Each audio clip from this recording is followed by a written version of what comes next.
Hello बच्चों। तो बेटा एटॉमिक स्ट्रक्चर की एक सीरीज चल रही है जो कि आपके लिए बहुत इंपॉर्टेंट है ना। और लास्ट लेक्चर में हमने क्या बात की थी? Radius of orbit and also we did velocity of an electron in the orbit, है ना बेटा। अब इसी को आगे प्रोसीड करते हैं। थोड़ा सा कर्सरी ग्लेंस से देख लेते हैं लास्ट लेक्चर में हमने क्या पढ़ा था। देखिए, बोर्स मॉडल में हमने क्या पढ़ा था? रेडियस, है ना बेटा। और क्या पढ़ा था? वेलोसिटी। अब देखिए, रेडियस का हमने एक फॉर्मूला ड्राइव किया था, अपनी नोटबुक पे चेक करेंगे, यही लिखा हुआ है। Rn equals to epsilon naught n square h square upon pi m z e square. आपको मालूम है टर्म्स कौन कौन सी है? Vn equal z e square upon 2 epsilon naught nh। अगर फॉर्मूले की बात करेंगे तो हम ये लिखेंगे। अगर आपसे कोई पूछेगा वेलोसिटी का फॉर्मूला क्या है, रेडियस का फॉर्मूला क्या है, तो हम ये दोनों हमने ड्राइव किए थे। उसके बाद हमने क्या कहा था? हमने कहा था बोर्स रेडियस की बात करते हैं। और बोर ने किसके लिए काम किया था? केवल हाइड्रोजन एटम के लिए। तो हाइड्रोजन एटम के लिए जो आपने निकाला, यानी कि बोर रेडियस जो था वो हाइड्रोजन के इलेक्ट्रॉन का पहले ऑर्बिट में रेडियस क्या निकला था? 0.529 आर्मस्ट्रॉन्ग। इसको कभी कभी किसी किसी बुक में 0.523 आर्मस्ट्रॉन्ग भी लिखा हुआ है, 0.53 आर्मस्ट्रॉन्ग। तब भी आप परेशान नहीं होंगे, एक ही बात है ना। आपसे कभी कभी ऑर्डर पूछ लेते हैं बेटा, ऑर्डर ऑफ रेडियस। रेडियस का ऑर्डर क्या होगा? आपको मालूम है 1 angstrom equals 10 to the power -10 metres होता है। तो इसका ऑर्डर क्या होगा? जो इसकी पावर है ना, 10 टू द पावर -10 इसका ऑर्डर हो जाएगा। ऐसे ही हाइड्रोजन लाइक स्पीशीज के लिए क्या थी? हाइड्रोजन लाइक स्पीशीज जिसमें 1 इलेक्ट्रॉन सिस्टम, जिसमें एक इलेक्ट्रॉन होता है। तो अगर आप हीलियम में से एक इलेक्ट्रॉन निकाल दोगे तो वो He+ बन जाएगा। लिथियम से 2 निकाल दोगे तो Li2+ हाइड्रोजन लाइक बन जाएगा। बेरिलियम में से निकाल दोगे तो वो भी हाइड्रोजन लाइक बन जाएगा बेटे, 3 इलेक्ट्रॉन।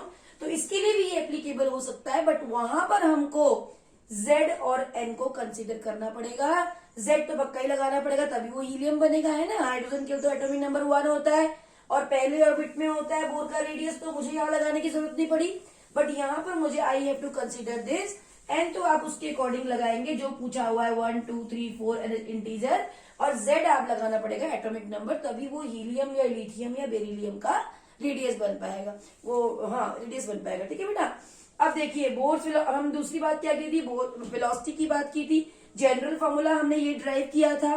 फिर हमने कहा बात की थी बोर्स वेलोसिटी के लिए। तो बोर ने अगर पहले ऑर्बिट में इलेक्ट्रॉन की वेलोसिटी निकाली तो कितनी आई थी? 2.2 मीटर पर सेकेंड। फिर उन्होंने क्या कहा था? हाइड्रोजन लाइक स्पीशीज के लिए अगर आप निकालोगे तो आपको Z और N को कंसीडर करना पड़ेगा अगेन, क्योंकि जब तक आप Z कंसीडर नहीं करोगे तब तक आपका क्या होगा? वो हीलियम या लिथियम नहीं कहलाएगा, है ना। हाइड्रोजन तो एक होता है। ठीक है बेटा। तो आगे चलते हैं। Z को आपको इसलिए पक्का दिखाना पड़ेगा। हीलियम है तो आपको 2 लिखना पड़ेगा, लिथियम है तो आपको 3 लिखना पड़ेगा, और अगर बेरिलियम है तो आपको 4 लिखना पड़ेगा। ठीक है बेटा। तो ये सब बातें हम लास्ट लेक्चर में कर चुके हैं, आप इसको ध्यान रखेंगे। रेडियस का जो फॉर्मूला है उसको आप सारे फॉर्मूलेस को एक जगह पे नोट कर लीजिए। उसके बाद आपको जो सवाल दिया हुआ है फटाफट लगाइए, अपने क्वेश्चन लगाने शुरू करिए और आपके एकदम बन जाएंगे। और अगर आप हमसे क्वेश्चंस के लिए भी बोलेंगे, वर्ड फाइल के लिए और उसके PDF के लिए, तो वो भी हम आपको प्रोवाइड करवाएंगे, लेकिन आपको बताना पड़ेगा। ठीक है। अब देखो, ये हो गया Rn। ठीक है बेटा। अब हम क्या करेंगे? और ये हो गया वेलोसिटी। अब हमें क्या करना है? हमने देखा हम हाइड्रोजन के लिए बात करते हैं। चलो बच्चों, हाइड्रोजन का अगर हम स्ट्रक्चर बनाते हैं एटम का, तो कैसे बनाते हैं? इधर न्यूक्लियस होता है और हम कहते हैं कि ऐसे बस एक इलेक्ट्रॉन होता है, ऐसे बनाते हैं। लेकिन ऐसा नहीं होगा ना बेटा। बहुत सारे, क्या बात की थी लास्ट लेक्चर में कि बहुत बहुत बहुत सारे ट्रिमेंडस नंबर ऑफ इन्फिनिटी तक N होते हैं हमारे पास, बहुत सारे होते हैं। लेकिन इलेक्ट्रॉन वही घूमता है जहां पर मोमेंटम क्वांटाइज्ड होता है ना। तो ये हो गया, बहुत सारे शेल्स होंगे लेकिन इलेक्ट्रॉन यहाँ पर घूम रहा है बोर रेडियस पर। ठीक है। अब हमसे क्या बात करी गई? हमसे पूछेंगे कि बताइए हाइड्रोजन के पहले ऑर्बिट का रेडियस, दूसरे ऑर्बिट में इलेक्ट्रॉन, दूसरे ऑर्बिट का रेडियस, तीसरे ऑर्बिट का रेडियस, चौथे ऑर्बिट का रेडियस। सिंपल सी बात है। सारे बच्चे बोलेंगे कि पहले का रेडियस छोटा होता है, दूसरे का बड़ा होता है, ऑब्वियसली दिख रहा है, सबको मालूम है। लेकिन सवाल जो आता है घुमाकर कैसे पूछेंगे? देखो, आपको बोलेंगे हाइड्रोजन के पहले का N1R, R1 निकालो, यानी कि वो रेडियस कितना था? 0.529 एंगस्ट्रॉम। R2 निकालेंगे तो बेटा कितना आएगा 0.529, क्या था n स्क्वायर अपॉन जेड, तो n कितना हो जाएगा आपके पास 2 का स्क्वायर, है ना बेटे। तो पॉइंट अगर आप मल्टीप्लाई करो तो क्या हो 0.529, 4 से मल्टीप्लाई करिए, 9 4 जा करके देखिए R3 इक्वल टू कितना है 0.529, 3 का स्क्वायर यानी कि 9 से मल्टीप्लाई करना पड़ेगा, है ना बेटे। अब देखो, अब कैलकुलेट करो कितना आएगा, 9 4 जा 36, कैरी 3 हो गया 8, 11 हो गया कैरी 1, 9 प्लस 10 हो गया, नहीं बेटा नहीं, 5 4 जा 20, 21 हो गया, और 1 2 3 इधर इतना आ गया, इतने आर्मस्ट्रॉन्ग्स। अब यहां पर करिए 9 9 जा 81, 9 2 जा 18, 26 कैरी 2, 9 5 जा 45 प्लस 47, 1 2 3 चेक करेंगे बेटा, ठीक है, ये हो गया। अब हमें क्या मिला बच्चों, ये मिला पहले का, ये मिला दूसरे का, ये मिला तीसरे का, ठीक है। चलो बढ़ रहा है ऑब्वियसली, सिंपल सी बात है। अब अगर हमें निकालना है क्या डिफरेंस, अगर आपसे पूछा है कि R2 और R1 का डिफरेंस कितना होगा, देखिए सक्सेसिव ऑर्डर्स का, मान के चलिए मैंने क्या किया R2 माइनस R1 कितना आएगा बेटे 2.116 माइनस 0.529, चलो करो कितना आएगा 9, और ऐसे ही आप करिए R3 माइनस R2 4.761 में से अगर आप 2.116 माइनस करेंगे तो कितना आएगा, कितना आएगा 7, और यहां पे कितना आएगा 8, और यहां कितना आएगा बेटे 5 और पॉइंट और 1, ये आएगा ना। चलो अब ये हुआ, अगर हम यहां पे डिवाइड कर माइनस करेंगे तो कितना आएगा 5 4 6 2। अब देखें, देखिए क्या हुआ, जैसे हम जनरलाइज तरीके से आज तक हम बनाते आए हैं, ये सब बराबर, ये बराबर, ये बराबर, ये बराबर, ये बराबर, क्या ये सही है, नहीं, क्यों, क्योंकि पहले दो में डिफरेंस कितना आया 1.58, दूसरे दो में डिफरेंस क्या 2.6, यानी कि डिफरेंस क्या हो रहा है बढ़ रहा है, तीसरे में करोगे तो ज्यादा आएगा बेटा, R4 माइनस R3 करोगे ना इससे ज्यादा आएगा। तो एक्चुअल में हम ऐसे ड्रॉ नहीं कर सकते हैं, हमें कैसे ड्रॉ करना होगा, अभी एक्चुअली कैसे ड्रॉ करना होगा एटम को, एटम के स्ट्रक्चर को, यहां पर न्यूक्लियस है ना, यहां पर हमारा पहला रेडियस, दूसरा क्या होगा, पहला ये हो गया R1 N1 N2, और ये देखिए बढ़ रहा है, अगला फिर बढ़ेगा, फिर बढ़ेगा, फिर बढ़ेगा।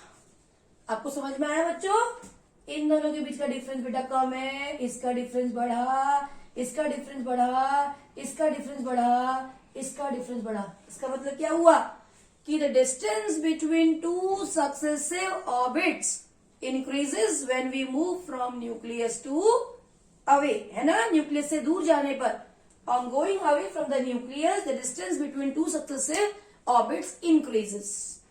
देखिए इस तरीके से एटम आपका बनेगा, तो ये बात ध्यान रखेंगे, it is very very important, है ना। अब हम बात करते हैं वेलोसिटी की, इसी में अगर हम वेलोसिटी की बात करें तो आप ये बात ध्यान रखेंगे, आर का फॉर्मूला, वेलोसिटी का फॉर्मूला, हाइड्रोजन रेडियस क्या था, बोर्स रेडियस, बोर्स वेलोसिटी, और what happens when we move away from the nucleus, ठीक है बेटा। चलो in the radius of the orbit, successive orders के बीच में जो डिस्टेंस है वो बढ़ रही है। अब हम ये देखते हैं वेलोसिटी की बात करते हैं, वेलोसिटी का फॉर्मूला हमने क्या निकाला, हम वेलोसिटी फॉर हाइड्रोजन एटम ही कर लेते हैं बेटा, हाइड्रोजन के लिए बात कर लेते हैं। तो हाइड्रोजन एटम में हमें बताइए z इक्वल टू हमारा 1 होगा, और n तो हम बढ़ाते रहेंगे 1 2 3 4 5 6 सो इनफाइनाइट नंबर होते हैं, इनफिनिटी तक लेके जाएंगे, ठीक है। अब देखो चेक करते हैं वेलोसिटी में, वेलोसिटी क्या आई थी, v इक्वल टू हाइड्रोजन के लिए 2.2 10 to the power 6 मीटर पर सेकेंड, ठीक है बेटा, v 1 यानी कि बोर्स वेलोसिटी। अगर आप v2 की बात करोगे तो कितना आएगा बेटे 2.2 10 टू दी पावर 6। फॉर्मूला क्या होता है z अपॉन n।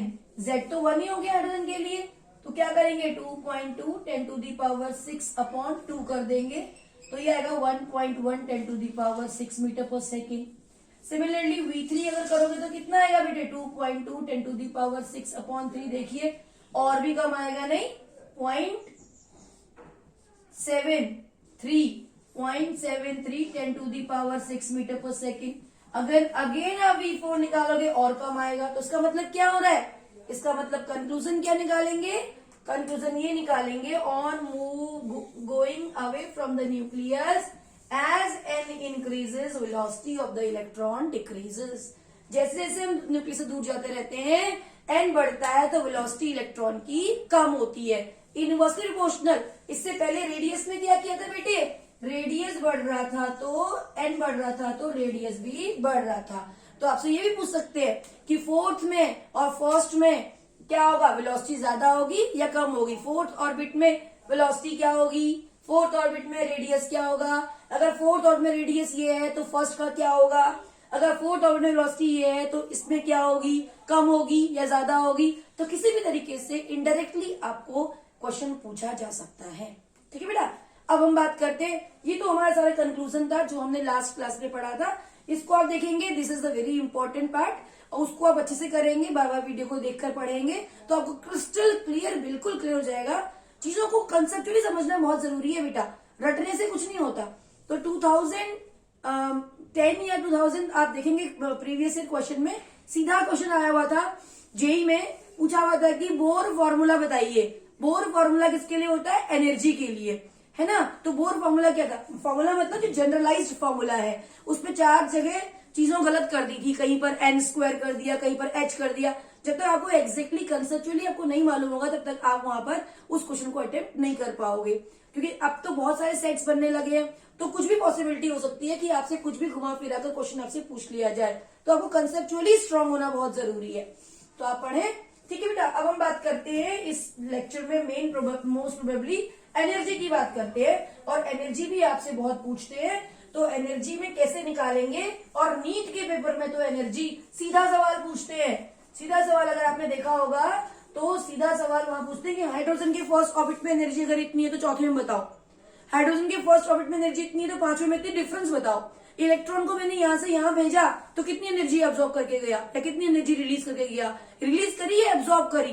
तो ये सब चीजें वहां पर पूछते हैं, तो उन चीजों का आंसर अभी आपको मिलने वाला है एनर्जी कंसेप्ट से। तो अब बोर मॉडल में हम पढ़ेंगे इलेक्ट्रॉन की एनर्जी के बारे में। अब देखो बेटा, मैंने अभी ये भी क्या बोला, एटम को हम कैसे शो करेंगे।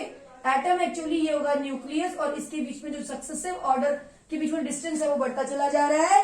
अब मेरा इलेक्ट्रॉन अगर यहाँ पर है तो इसकी एनर्जी कितनी है, अगर यहाँ होता तो कितनी एनर्जी होती, यहाँ होता तो कितनी एनर्जी होती। थर्ड पॉस्टुलेट नील्स बोर का अगर आप पढ़ेंगे इससे प्रीवियस लेक्चर में, वहां पर जहां मैंने पूरे पॉस्टुलेट लिख के दिखाए हुए, वहां पर मैंने क्या बोला था कि इलेक्ट्रॉन एक ही शेल में घूमता है। देखिए, जब तक इलेक्ट्रॉन इस शेल के अंदर घूम रहा है तब तक उसकी एनर्जी फिक्स है, मतलब इलेक्ट्रॉन स्टेशनरी है। इलेक्ट्रॉन घूम रहा है लेकिन एनर्जी स्टेशनरी है बेटा, इलेक्ट्रॉन नहीं रुकता, इलेक्ट्रॉन ऑलवेज मूविंग। इलेक्ट्रॉन घूम रहा है, बट एनर्जी उसकी फिक्स्ड है, एनर्जी फिक्स्ड है। एनर्जी तभी चेंज होती है, नील्स बोर ने क्या बोला, एनर्जी तभी चेंज होती है जब वो इलेक्ट्रॉन या तो यहां से यहां जाए, या तो यहां से यहां जाए, या यहां से यहां जाए, या यहां से आप इन्फिनिटी में भेज दो उसको, या फिर वो यहां से वापस आए, है ना बेटा। इलेक्ट्रॉन की एनर्जी तभी चेंज होती है या तो वो किसी और ऑर्बिट में जंप कर जाए, बाहर से अंदर आ जाए। अगर वो एक ही शेल में घूम रहा है तो उसकी जो एनर्जी है वो फिक्स होगी। इलेक्ट्रॉन लगातार घूम रहा है लेकिन एनर्जी उसकी फिक्स है, तो स्टेशनरी वर्ड एनर्जी के लिए यूज किया गया है, ना कि इलेक्ट्रॉन के मोशन के लिए। ठीक है, इलेक्ट्रॉन हर वक्त घूम रहा है, और जब इलेक्ट्रॉन हर वक्त घूम रहा है तो उसके अंदर कितनी एनर्जी होंगी, मोशन की वजह से कौन सी एनर्जी होती है, काइनेटिक एनर्जी होगी। कौन सी एनर्जी होगी, पोटेंशियल एनर्जी होगी। लेकिन यहाँ पर जो एनर्जी है पोटेंशियल एनर्जी नहीं बोलेंगे, क्या बोलेंगे इसको, किसकी वजह से एनर्जी हो रही है, दो चार्जेस की वजह से एनर्जी हो रही है। और जहां पर दो चार्जेस की वजह से एनर्जी होती है उसे क्या बोलते हैं, इलेक्ट्रोस्टैटिक पोटेंशियल एनर्जी। है ना बेटा। उसे हम किसी नोट करते हैं, यू से नोट करते हैं। एन शेल के लिए यूज करेंगे तो यूएन कर देंगे, यहाँ पर के काइनेटिक एनर्जी एन कर देंगे। और आपने छोटी क्लास में पढ़ा हुआ है, फिजिक्स में पढ़ा हुआ है, क्या पढ़ा हुआ है कि अगर किसी भी चीज की मैकेनिकल एनर्जी को निकालना है तो हम उसको बेटा किससे करेंगे, मैकेनिकल एनर्जी को पोटेंशियल एनर्जी प्लस क्या कर देंगे, काइनेटिक एनर्जी, यूएन प्लस के ई एन कर दोगे तो आपका मैकेनिकल एनर्जी आ जाएगा माय डियर स्टूडेंट्स। तो इन्हीं चीजों की बात करनी है। आपसे पूछेंगे काइनेटिक एनर्जी कितनी होगी, बताओ काइनेटिक एनर्जी पर क्या फर्क पड़ने वाला है, अगर दूर जाएगा तो इलेक्ट्रॉन, पास आएगा तो क्या फर्क पड़ने वाला है, पोटेंशियल पर क्या फर्क पड़ने वाला है ना, मैकेनिकल एनर्जी कितनी होगी, इनमें क्या रिलेशन होगा। तो वही बात करने जा रहे हैं kinetic energy, potential energy and mechanical energy के बारे में। तो ध्यान से पढ़ेंगे, वेरी वेरी इंपॉर्टेंट कंसेप्ट। और अपनी कॉपी पेन लेकर उसको नोट करते जाएंगे और बार बार रिवीजन करेंगे। रिवीजन से बड़ा कोई चीज नहीं होता बेटे, आप रिवीजन करते रहो। रिवीजन हमारा, मेरा छोटा सा बेटा है, मुझे बोलता है कि मैंने पढ़ लिया लेकिन मुझे याद नहीं होता। तो क्यों नहीं होता भाई, याद कैसे होगा याद, आप बार बार रिवाइज करो, चीजों को पढ़ो। हम कितनी बार पढ़ा रहे हैं तब हमें याद हुआ है, तो आप लोग जितनी बार उसको रिवाइज करोगे उतनी जल्दी आपको कंसेप्ट क्लियर होगा। लिख लिख के याद करो बेटा, जितना skin is the largest sense organ, है ना, तो लिख के करेंगे तो आपको बहुत जल्दी होगा। और जितने भी फॉर्मूलेज हैं, जो मेन फॉर्मूलेज चैप्टर के हैं, एक पेपर पे लिखो और उसको जहां पढ़ते हो वहां पर पेस्ट कर दो, ठीक है बेटा। आईटी में एक टॉपर बच्चा था, हम उसके यहाँ पे गए हॉस्टल में, तो हमने उसको बोला कि आपने क्या किया है, आपने क्या, बेकार गंदा सा बच्चा बिल्कुल ऐसे रह रहा है, टॉपर है बिल्कुल आईटी का, जहां जाओ वहां टॉप करता है। क्या किया उसने, एक दीवार पर मैथ्स, एक दीवार पर फिजिक्स, दो दीवार पर मैथ्स, एक दीवार पर फिजिक्स, एक पर केमिस्ट्री, सारी दीवार भरी हुई थी पूरी केमिस्ट्री, और पूरा बिल्कुल पढ़ रहे हैं जी, टॉपर है, कुछ नहीं मतलब दुनियादारी से, है ना। तो थोड़ा सा क्या करना पड़ता है पढ़ाई में, डेडिकेशन चाहिए। जैसे आपको अच्छा लगता है वैसे आप पढ़िए, चीजों को सामने रखिए। जितना आप चीजों को सामने रखोगे उतना रिवीजन होता रहेगा, आपको किताब खोलकर टाइम वेस्ट करने की जरूरत नहीं पड़ेगी। तो चलते हैं एनर्जी की बात करते हैं। और एनर्जी पर हमने बोला कि जैसे बेटा काइनेटिक एनर्जी, आपको मालूम है काइनेटिक एनर्जी इक्वल टू होता है हाफ एम वी स्क्वायर। और सीधी सी बात है, काइनेटिक एनर्जी वेलोसिटी के ऊपर डिपेंड है, तो वेलोसिटी क्या हो रही है, on moving away from the nucleus velocity decreases. तो ऑब्वियस सीधी सी बात है काइनेटिक एनर्जी भी डिक्रीज होने वाली है, लेकिन कितनी होने वाली है ना, वो हम यहाँ से निकालेंगे, या काइनेटिक एनर्जी का फॉर्मूला क्या है वो हम यहाँ से फाइंड आउट करेंगे। अब हमें पता है कि वेलोसिटी हमने दो फॉर्मूलों से बोल के सेकंड मॉडल से पोस्टुलेट से निकाली थी। कहां से निकाली थी हमने अगर आपको याद हो तो आप फ्लैशबैक में जाइए। M V square equal to Z E square upon 4 pi epsilon naught into R, है ना बेटा, इस फॉर्मूले से। और momentum is constant M V R equal to N H upon 2 pi. Bohr के सेकंड पोस्टुलेट को यूज करके हमने इन दो फॉर्मूलेस को लिया था और इससे हमने आर और एन निकाला था, है ना, आर और वी निकाला था। तो वी का फॉर्मूला हमने क्या लिया था, वही साइड में लिख लो या फिर कहीं पे लिख लो तो आपको याद रहेगा। वी का फॉर्मूला हमने क्या निकाला था बेटे, आप ऐसे याद रख सकते हो, वी जो है एन बढ़ रहा है तो वी घट रहा है, इसका मतलब एन डिनोमिनेटर में है, ठीक है। और एन के साथ क्या चलता है, एच चलता है, ठीक है। तो जेड कहां पर है, ऊपर है, जेड के साथ क्या चल रहा है आपका, ई स्क्वायर चल रहा है, और क्या रखोगे 2 एप्सिलॉन नॉट। तो ये क्या बन गया आपका वी का फॉर्मूला। थोड़ा सा अपने दिमाग में ट्रिक्स छोटी छोटी सोचकर अपने हिसाब से लर्न करना भी आना चाहिए। तो अब इस वी की वैल्यू को अगर मैं यहाँ पर पुट कर दूं तो मेरा काइनेटिक एनर्जी आ जाएगा, देखो बेटा, हाफ एम तो वही है मास ऑफ इलेक्ट्रॉन, एक सेम इलेक्ट्रॉन की बात कर रही हूँ, बार बार इलेक्ट्रॉन की ही बात कर रही हूँ। तो Z E square upon 2 epsilon naught N H whole square करेंगे तो half M Z E square Z square E to the power 4 epsilon naught square and square h square, my dear students. And when you will calculate it, you will get z square e to the power 4 into m, 4 to the 8 epsilon naught square and square h square. Got it बेटा। तो z की और n को अलग कर देती हूँ और इन सब कॉन्स्टेंट्स को जैसे एज यूजुअल मैं करती आ रही हूँ ऐसे मैं करना चाहती हूँ। और I am doing the same thing and you can also do like that. Okay, so I have to put all the values over here. This is the formula of kinetic energy. If anybody will ask to you what is the formula of kinetic energy, then you can calculate it. And if you will put the formulas, then what you will do beta? If you will put the formulas, not what, the values of constant. This is the electron, charge on electron कितना होता है 1.6 10 to the power minus 19 coulombs. Mass of electron 9.1 10 to the power minus 31 kg है ना बेटा. Epsilon not 8.854 10 to the power minus 12. और ये क्या है, प्लैंक्स कांस्टेंट कितना होता है 6.6 10 to the power minus 34 joule second. अब जब आप सारी वैल्यूज को यहाँ पर पुट करोगे तो आपको एक बहुत छोटी सी यूनिट में आंसर देना है. एनर्जी की सबसे छोटी यूनिट होती है इलेक्ट्रॉन वोल्ट. एंड आईटीएंस का और एग्जामिनर का आपके लिए यहाँ पर, क्योंकि हम इलेक्ट्रॉन की बात कर रहे हैं और इलेक्ट्रॉन कितना है, बहुत छोटा पार्टिकल है, तो that's why I have to use the smallest energy, smallest unit of energy. कौन सी होती है वो, electron volt. So if I will put all the values then I will get a formula 13.6 z square upon n square electron volt बेटा. और सब बच्चों को मालूम है, अगर नहीं भी मालूम है तो भी आप लिख लीजिए. 1 इलेक्ट्रॉन वोल्ट की वैल्यू कितनी होती है, 1 इलेक्ट्रॉन वोल्ट होता है 1.6 10 to the power minus 19 Coulomb's. वैसे आपको जूल पर एटम में भी पूछ सकते हैं, है ना. और ये तो आएगा इलेक्ट्रॉन वोल्ट में, ठीक है. आप जूल पर एटम में अगर पूछेंगे तो आप इसी को 1.6 10 to the power minus 19 से मल्टीप्लाई कर देंगे, है ना. तो क्या हो जाएगा आपका 13.6 z square upon n square को 1.6 10 to the power minus 19 से मल्टीप्लाई करोगे तो ये जूल पर एटम में आ जाएगा बेटे. ध्यान देंगे न्यूमेरिकल में क्या पूछा हुआ है, जूल पर एटम. आपसे जूल पर मोल भी पूछा हुआ हो सकता है. अगर ऐसा होगा तो क्या करोगे, मोल मतलब एवोगैड्रो नंबर, तो आप इसी वैल्यू को मल्टीप्लाई कर दोगे एवोगैड्रोस नंबर से. तो आपको रटना नहीं है, आपको रटना नहीं. अगर आप रटने लगे ना तो आप यहीं रह जाओगे. आपको कंसेप्चुअली स्ट्रांग होना है. पूछा जाएगा आपसे इलेक्ट्रॉन वोल्ट में ही, हमेशा इसमें पूछा जाता है, लेकिन पता हमें ये भी होना चाहिए कि इलेक्ट्रॉन वोल्ट को अगर जूल पर एटम में पूछा जाए तो क्या करेंगे, है ना. जूल पर मोल में पूछा जाए तो क्या करने वाले हैं, किलो जूल में पूछा जाए तो क्या करने वाले हैं. बहुत सारे फॉर्मूलेज होते हैं, बट दिस इज द, बहुत से 2-3 फॉर्मूले आपको मिलेंगे, but this is the most favourite formula. ठीक है, इसी को फॉर्मूले में क्वेश्चन पूछा जाता है, तो इस फॉर्मूले को आप याद रखें और इसी से आप हाइड्रोजन के लिए कैलकुलेशन करेंगे. अगर आप क्वेश्चन पेपर में देखेंगे भी लास्ट ईयर के, तो आपको इसी तरीके से कुछ मिलने वाला. और वैसे भी अगर जूल पर एटम में भी पूछा हुआ है तो आप इलेक्ट्रॉन वोल्ट में आंसर निकालो, उसको कन्वर्ट कर दो, कोई समस्या नहीं है.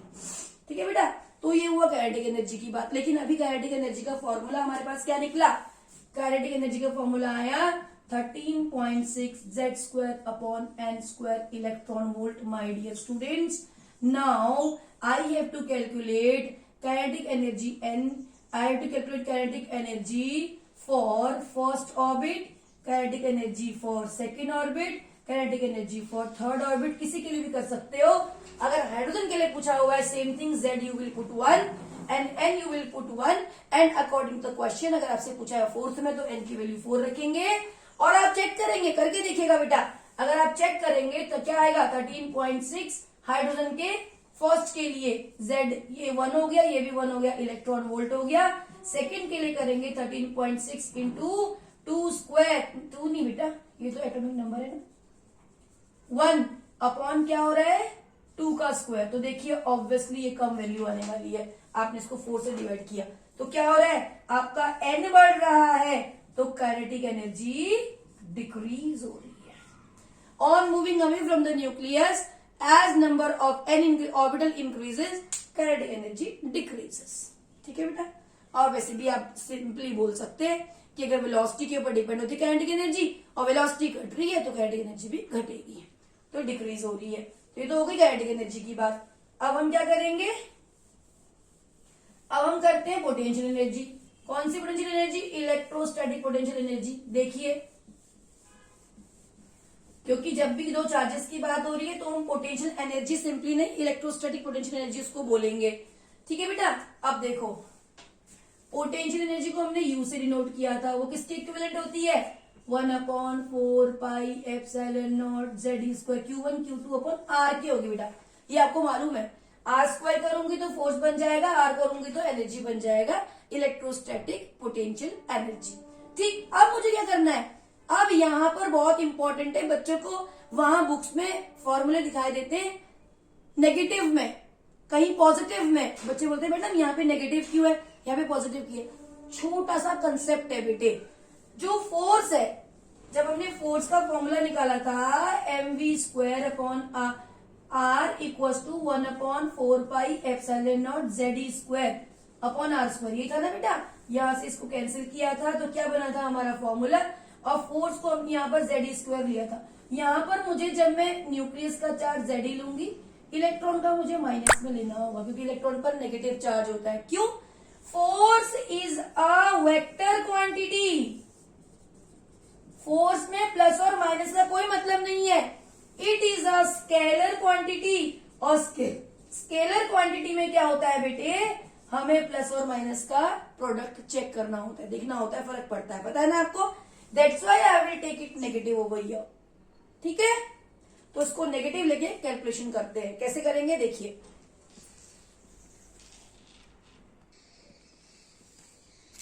तो देखिए बेटा हमने क्या किया है, हमारे पास ZR का फॉर्मूला है और हमें क्या करना है, पोटेंशियल एनर्जी के लिए कैलकुलेशन करनी है। किसकी? फॉर्मूलेस की। तो क्या करेंगे, फॉर्मूला फॉर पोटेंशियल एनर्जी। तो हम क्या करेंगे, अभी हमने बोला पोटेंशियल एनर्जी का फॉर्मूला क्या बनने वाला है, 1/4πε0 नेगेटिव में आएगा, है ना। तो हम क्या करेंगे, ze² अपॉन r। ठीक है बेटा, अब इस r की वैल्यू को यहाँ पुट कर देते हैं। कुछ नहीं किया मैंने, जो बोर सर ने अपने उसमें कहा था पोस्टुलेट में, मैंने वही चीज किया, उन्हीं फॉर्मूलोज को यूज कर रही हूँ, और यहाँ पर आके ze²। ठीक है बेटा, तो अब आप इसको कैलकुलेट करोगे तो 4πε0 z। थोड़ा मेडिकल वाले अच्छे से देखेंगे, क्योंकि वो लोग हमेशा गड़बड़ करते हैं फॉर्मूले कैलकुलेशन में, और उनका दिमाग में हमेशा टेंशन चल रही होती है कि जाने ये कैसे आया। तो मैं एक एक स्टेप करके बता रही हूँ, जिससे कि वो भी अच्छे से कर ले। तो देखिए क्या बनेगा फॉर्मूला, ze² पाई, कुछ कैंसिल होने वाला है, कुछ नहीं होने वाला, z मेरा बन जाएगा स्क्वायर। तो देखिए -1/4πε0 स्क्वायर, है ना बेटा। z 2 है तो ze² हो गया, z² हो गया, z² हो गया, और ये 1 हटा दो, 4e⁴ हो गया, और एक इधर से पाई है, ये पाई कैंसिल हो गया, यहां से पाई काट दो, तो ये हो जाएगा आपके पास m, है ना, और ये हो गया आपके पास n² h²।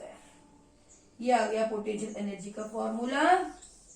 और अगर आप इसकी वैल्यू पुट करते हैं तो आपको जस्ट जो वैल्यू, अगर आप सारी कांस्टेंट वैल्यूज को यहाँ पर पुट करोगे बेटा, तो क्या बनने वाला है मेरा, z² अपॉन n² को मैं अलग निकाल देती हूँ, me⁴, it will be 4ε0² and h²।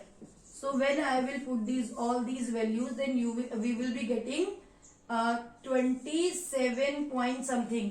आप कैलकुलेट करके देखना तो आपको मिलेगा 27.2, और ये नेगेटिव में मिलेगा बेटा सारा, है ना।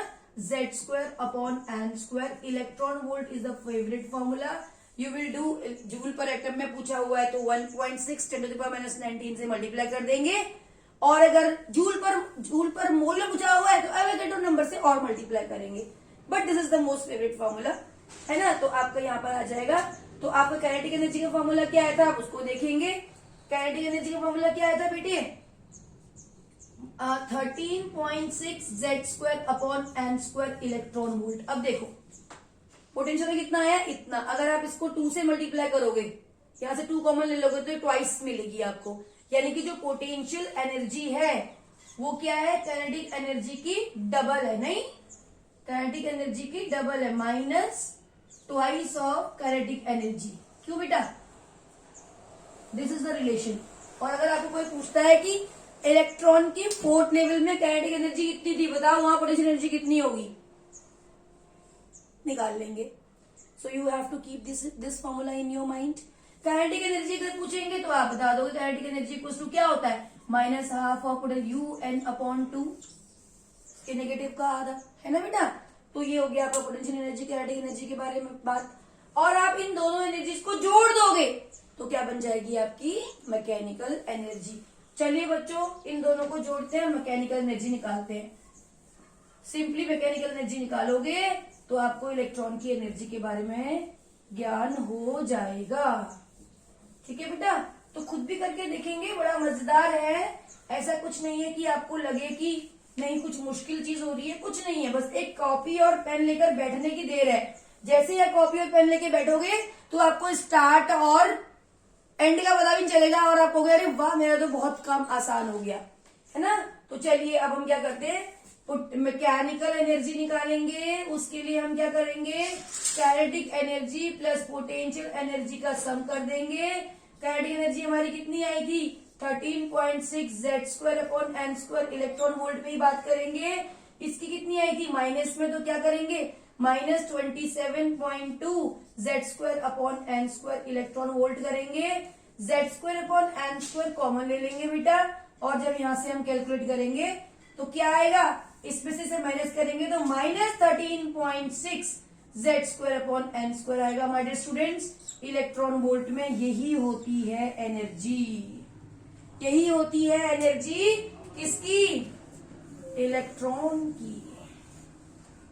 अगर आप हाइड्रोजन के लिए नील्स बोर साहब ने अगर स्टडी किया होगा, हाइड्रोजन एटम के लिए, यानी कि Z क्या रखा होगा 1, N क्या रखा होगा 1, तो क्या हो जाएगा बेटा फर्स्ट ऑर्बिट में -13.6 इलेक्ट्रॉन वोल्ट।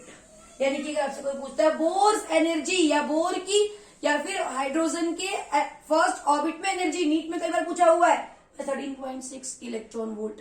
और ऐसे ही आपको सेकंड, थर्ड, फोर्थ पे पूछेंगे तो चलते सेकंड लेवल पे निकालते। सेकंड शेल में हाइड्रोजन की एनर्जी निकालो बेटा, एनर्जी ऑफ हाइड्रोजन की नहीं इलेक्ट्रॉन की एनर्जी। सेकंड शेल में हाइड्रोजन के इलेक्ट्रॉन की एनर्जी निकाली बेटा, कैसे आएगी बताइए। अभी भी आपने पोटेंशियल एनर्जी निकाली है, कैसे -13.6 मतलब टोटल एनर्जी की बात करिए, है ना। तो सिंपल आपसे एनर्जी की बात करेंगे, अगर पोटेंशियल की बात करेंगे तो भी आप ये करने वाले हो। -13.Z²/n² electron volt is a favourite formula for your exam of your examiner. So what you will put, you will, for hydrogen atom we are doing, so that will be 1 and equals to 2. When I put hydrogen for this over here, then what I will get 2 to the 4 electron volt. Then what will be the answer, 2 to the 4, 2 6 are 12 and 2 8 are 16 and 2 3 are and 2 4 are, what is beta 3.4 electron volt. Second orbit में hydrogen के 3.4 electron volt energy आई। अब आप क्या हो रहा है, पहले में कितना है -13.4, दूसरे में कितना है -3.4। So this is the value in negative, और नेगेटिव की वैल्यू क्या होती है, नेगेटिव में अगर ये डिजिट बढ़ेगी तो कम होगी तो क्या होगा, वैल्यू बढ़ रही है। इसका मतलब on moving away from the nucleus energy increases. अगर आप तीसरे में निकालोगे टोटल एनर्जी, एनर्जी आप तीसरे में निकालिए बेटा, क्या आएगी -13.6 Z²/n² electron volt. Then what you will do, Z is 1 for hydrogen and you are calculating for 3. When you will divide it by 9, what you are getting, again a smaller value in negative. It means this is increasing, and we will say on moving away from the nucleus energy increases, and when you will calculate energy in infinite shell, then what you will do, for infinity, then what you will do, n will be infinite। तो देखिए कितना शानदार आपके पास result आया है। अगर आप यहाँ पर इंफिनिटी के लिए एनर्जी निकालते हैं तो -13.6 Z²/इंफिनिटी का स्क्वायर करेंगे बेटा, तो ये पूरा क्या हो जाने वाला है, इंफिनिटी से अगर आप डिवाइड करते हो तो क्या हो जाएगा 0, यानी कि इंफिनिटी पर जो एनर्जी है वो क्या हो जाएगी इलेक्ट्रॉन की 0। On moving away from the nucleus energy of the electron increases and at infinity it will become 0। ठीक है बेटा, किसी भी शेल पर आप निकाल सकते हो, कहीं से भी आप निकाल सकते हो। तो ये तो बात हुई हमारी सारी एनर्जीज की, kinetic energy, potential energy, electrostatic potential energy and mechanical energy की बात हुई। अब आप इस पर क्वेश्चन लगाएंगे, देखिए आपकी बुक में क्वेश्चन होंगे तो आप फॉर्मूलाज को एक पेपर पे लिखिए, फटफट आंसर करिए, आपके पास निकल आएंगे। लेकिन थोड़ी सी मेहनत आपको भी करने की जरूरत है। बैठिए, कॉपी कलम लेके, कॉपी पेन लेके नोट करिए, एक जगह पे सारे फॉर्मूलेज लिख लीजिए, क्वेश्चन सॉल्व करने शुरू करिए। इधर देखिए ना इधर देखिए, किसी का वेट मत करिए। All the best for all of you. Video पसंद आए तो लाइक करें, शेयर करें, सब्सक्राइब भी पक्का करें बेटा, और आगे फॉरवर्ड पक्का करें बेटा, ठीक है, जिससे कि और बच्चों को भी इसका फायदा हो। और हम नेक्स्ट वीडियो में बात करने वाले हैं इसकी प्रॉब्लम्स की, एक्साइटेशन एनर्जी की, बॉन्ड एनर्जी की, आयनेशन एंथैल्पी की। तो देखते रहिए और पढ़ते रहिए। All the best.